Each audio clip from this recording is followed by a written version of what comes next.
అంతేకాదు మిత్రమా, 10 ఏళ్లు ఈ రాష్ట్రాన్ని పాలన చేసినటువంటి టీఆర్ఎస్ ప్రభుత్వం ఒకసారి కాదు 2 సార్లు 14 నుంచి 18 వరకు, 2018 నుంచి 2023 వరకు ఒక్కొక్క టర్మ్ 10 సంవత్సరాలు ఈ రాష్ట్రాన్ని పాలన చేసి ప్రతి టర్మ్లో కూడా ₹1,00,000 రుణమాఫీ చేస్తామని చెప్పినటువంటి కె చంద్రశేఖరరావు గారు టీఆర్ఎస్ నాయకత్వం ఆ ₹1,00,000 కూడా రుణమాఫీ చేయకుండా గాలికి వదిలేసిన సంగతి మీ అందరికీ తెలిసింది.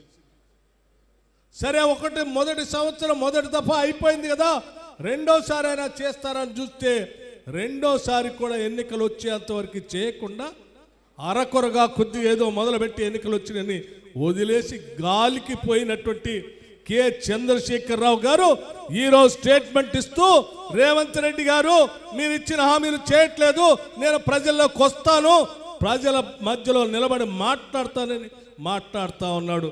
నేను అడుగుతా ఉన్నాను చంద్రశేఖరరావు గారు, ఈ రామగుండం సభ నుంచి అడుగుతా ఉన్నాను, 10 ఏళ్ళు కనీసం ₹1,00,000 కూడా రుణమాఫీ చేయలేనటువంటి మీరు తగుదనమ్మా అని చెప్పి మేము చెప్పినట్టుగా 2 లక్షల వరకు 18,000 కోట్ల రూపాయలు కేవలం నెల రోజుల్లోనే బ్యాంకులు వేసినటువంటి కాంగ్రెస్ ప్రభుత్వాన్ని తగుదనమ్మా అని అడగటానికి వస్తావు.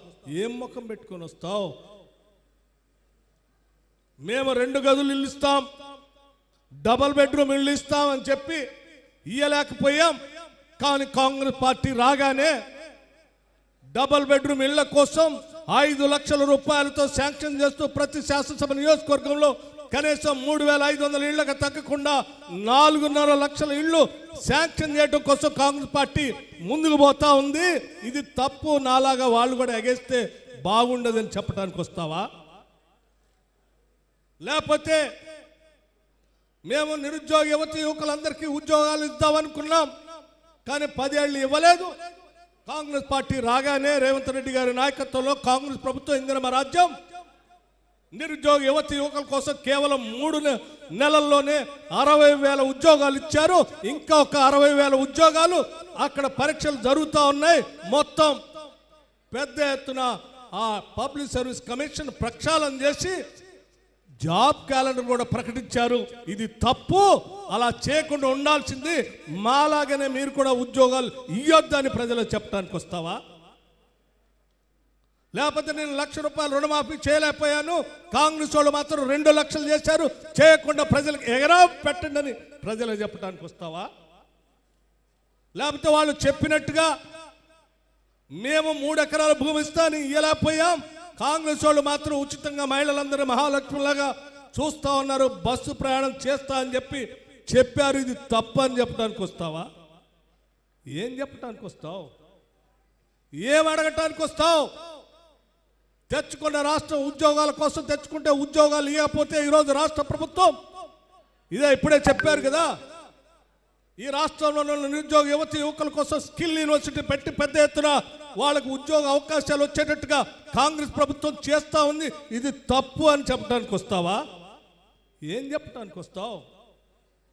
మీలాగా 10 ఏళ్ళు నువ్వు నీ కొడుకు విదేశాలకు పోయి ₹1 తీసుకోకుండా ఇక్కడికి వచ్చి ఈ రాష్ట్ర సంపదనంతా దోపిడీ చేసి విదేశాల్లో దాచుకున్నటువంటి మీరు ఈరోజు రాష్ట్ర ముఖ్యమంత్రి రేవంత్ రెడ్డి గారు ఈరోజు మన ఇక్కడ ఉన్నటువంటి IT industries minister Sridhar Babu గారు అమెరికా, కొరియా లాంటి దేశాలకు వెళ్ళి వారి స్వప్రయోజనాలు కూడా పక్కన పెట్టి దాదాపు 36,000 కోట్ల రూపాయలతో ఎంఓయూలు చేసుకొని రాష్ట్రం కోసం నిధులు తీసుకొచ్చారు. ఇది తప్పు అని చెప్పడానికి వస్తావు.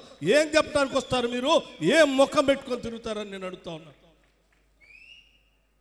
బొగ్గుబాయి, బొంబాయి, ఇంకొక బాయి అని చెప్పి బొగ్గుబాయిలో పనిచేసిన కార్మికులు అన్యాయం చేస్తే కాంగ్రెస్ పార్టీ అధికారంలో రాగానే పెద్ద ఎత్తున సింగరేణి కాలేజీలో పనిచేస్తున్నటువంటి నిరుద్యోగ యువత యువకులకి ఉద్యోగ అవకాశాలు ఇచ్చింది కాంగ్రెస్ పార్టీ, నోటిఫికేషన్ ఇచ్చింది కాంగ్రెస్ పార్టీ. అంతేకాదు సింగరేణి కాలేజీలో పనిచేస్తున్న కార్మికుల కోసం దేశవ్యాప్తంగా కాదు ఎక్కడా లేనట్టుగా కార్మికుల సంక్షేమం కోసం ₹1,00,00,000 ఇన్సూరెన్స్ చేసి కాంగ్రెస్ ప్రభుత్వం ప్రజాప్రభుత్వంగా ముందుకు పోతా ఉంది. ఇది తప్పు అని చెప్పడానికి వస్తావా? ఏం చేయలేదని చెప్పడానికి వస్తావు? నేను అడుగుతా ఉన్నాను, మేము చాలా స్పష్టంగా చెప్తున్నాం, 2 లక్షల రూపాయల వరకు రుణమాఫీ చేస్తామని చెప్పాం. చెప్పినట్టుగానే 5 సంవత్సరాలు ఆగలే మేము. కేవలం మేము అధికారంలోకి వచ్చిన 3-4 నెలలు, 7 నెలలు, 8 నెలలు అవుతా ఉంది.